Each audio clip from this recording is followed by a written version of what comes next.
오늘 말씀은 내 속의 영의 생각으로 육신의 생각을 죽여라 세 번째 시간 이어가겠습니다. 지난 시간에는 사울이 예수님을 만나고 기도하고 말씀 보고 성령 받고 변화되어 바울이 되었습니다. 이제 그에게서는 육신의 생각이나 마음의 악을 찾아보기 힘들게 되었습니다. 물론 로마서 7장의 모습이 사라지기까지는 좀 더 시간이 필요했습니다. 그래서 그는 로마서 8장에서 그것을 명확하게 설명하고 정리해 주었습니다. 그의 영이 어릴 때는 육신의 생각을 꺾기가 힘이 들었습니다. 원치 아니하는 일을 행하였습니다. 그러나 그의 영이 성장해가면서 영으로서 몸의 행실을 죽임으로 육신의 생각을 이어나가기 시작했습니다. 로마서 8장 12절에서 14절 보겠습니다. 그러므로 형제들아 우리가 빚진 자로 돼 육신에게 져서 육신대로 살 것이 아니니라. 너희가 육신대로 살면 반드시 죽을 것이로되 영으로서 몸의 행실을 죽이면 살리니 무릇 하나님의 영으로 인도함을 받는 사람은 곧 하나님의 아들이라고 하셨습니다.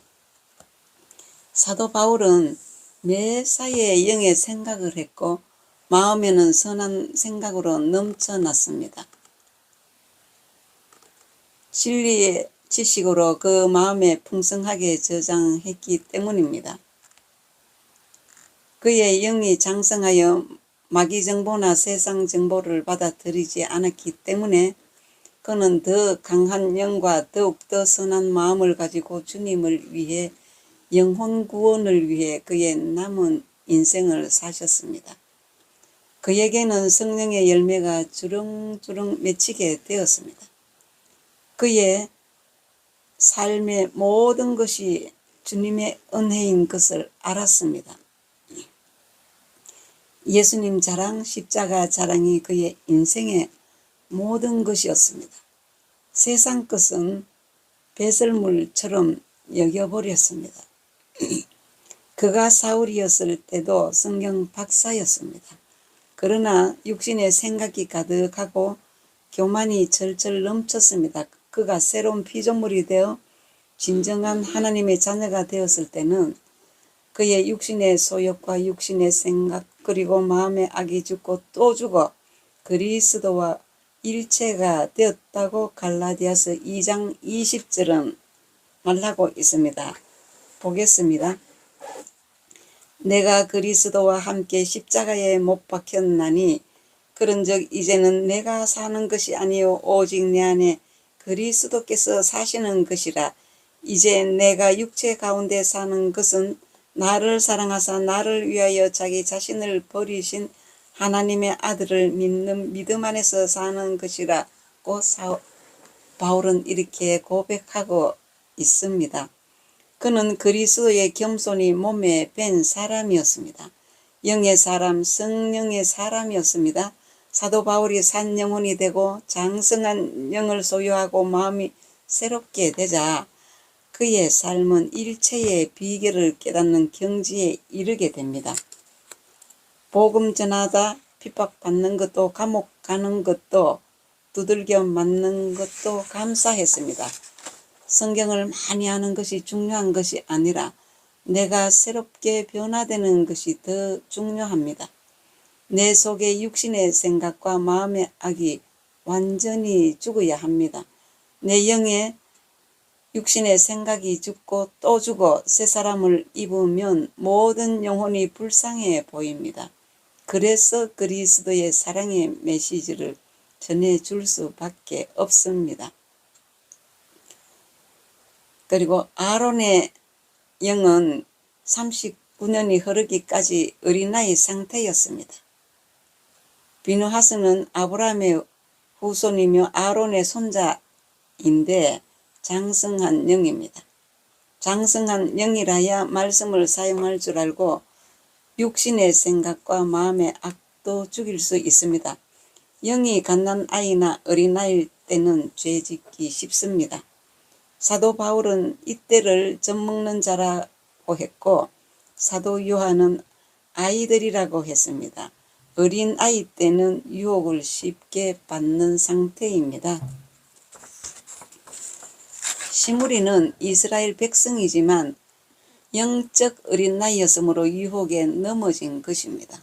시므리는 영의 입장이지만 육신의 생각을 하고 육신에 속한 자로서 영적 갓난나이였습니다. 성경 보겠습니다. 고린도전서 3장 1절에서 3절 말씀 보겠습니다.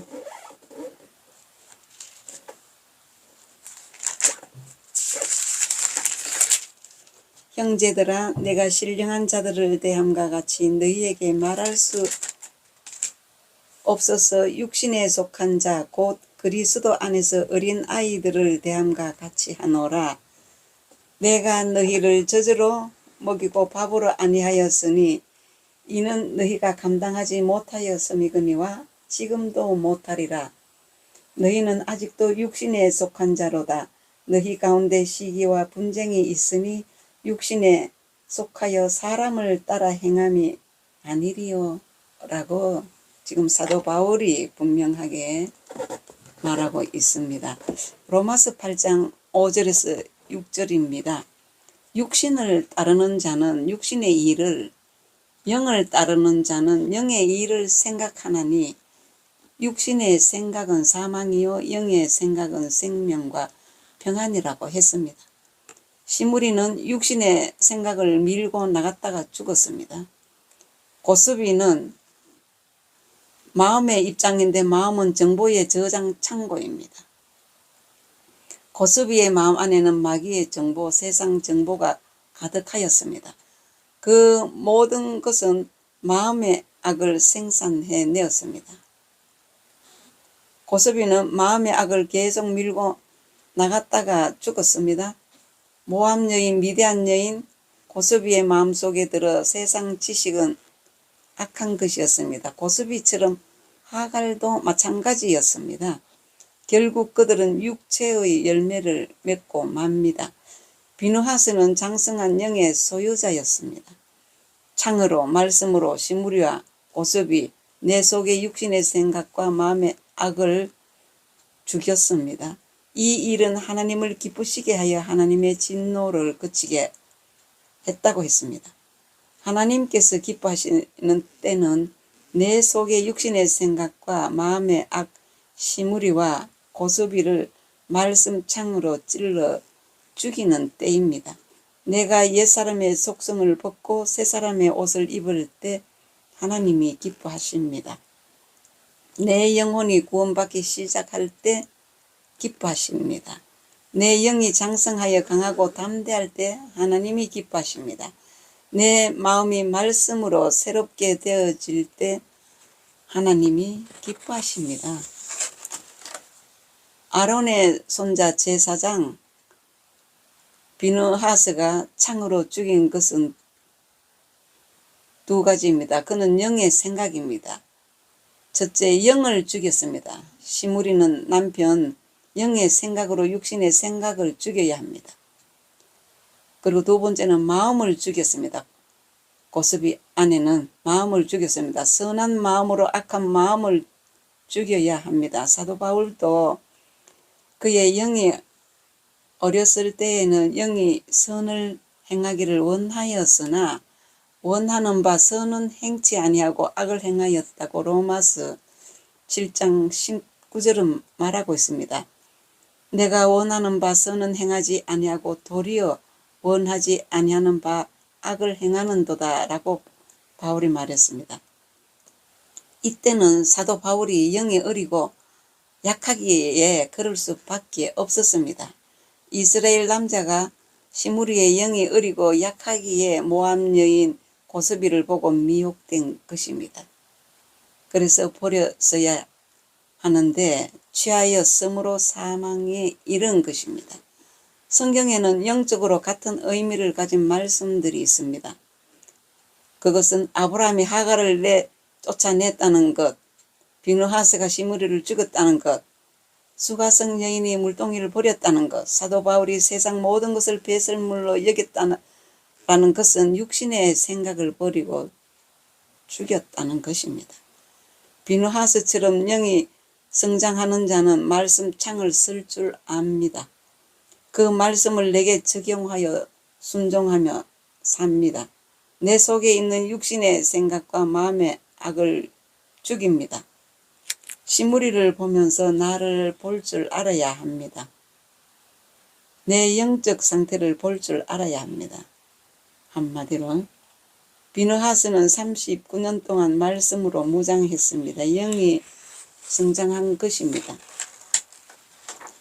에베소서 6장 10절에서 11절과 13절 보겠습니다. 끝으로 너희가 주 안에서와 그의 힘의 능력으로 강건하여지고 마귀의 관계를 능히 대적하기 위하여 하나님의 전신 갑주를 입으라. 그러므로 하나님의 전신 갑주를 취하라. 이는 악한 날에 너희가 능히 대적하고 모든 일을 행한 후에 쓰기 위함이라 했습니다. 비누하스는 하나님의 전신 갑주를 입는 훈련을 해왔습니다. 민수기 25장 7절에서 8절입니다. 제사장 아론의 손자 엘르아살의 아들 비누하스가 보고 회중 가운데에서 일어나 손에 창을 들고 그 이스라엘 남자를 따라 그의 막사에 들어가 이스라엘 남자와 그 여인의 배를 꿰뚫어서 두 사람을 죽이니 연병이 이스라엘 자손에게서 그쳤더라고 했습니다. 비누하스처럼 하나님의 전신 갑주를 입어야 합니다. 육신의 생각과 마음의 악이 내 속에서 일어난다면 즉각 찔러 죽여야 합니다. 말씀으로 죽어야 살 수 있습니다. 영의 생각으로 육신의 생각을 죽여야 합니다. 그래야 하나님의 진노를 비누하스가 대신 갚았습니다. 오늘은 여기까지 말씀드리고 다음 시간에 또 이어서 말씀 이어가겠습니다.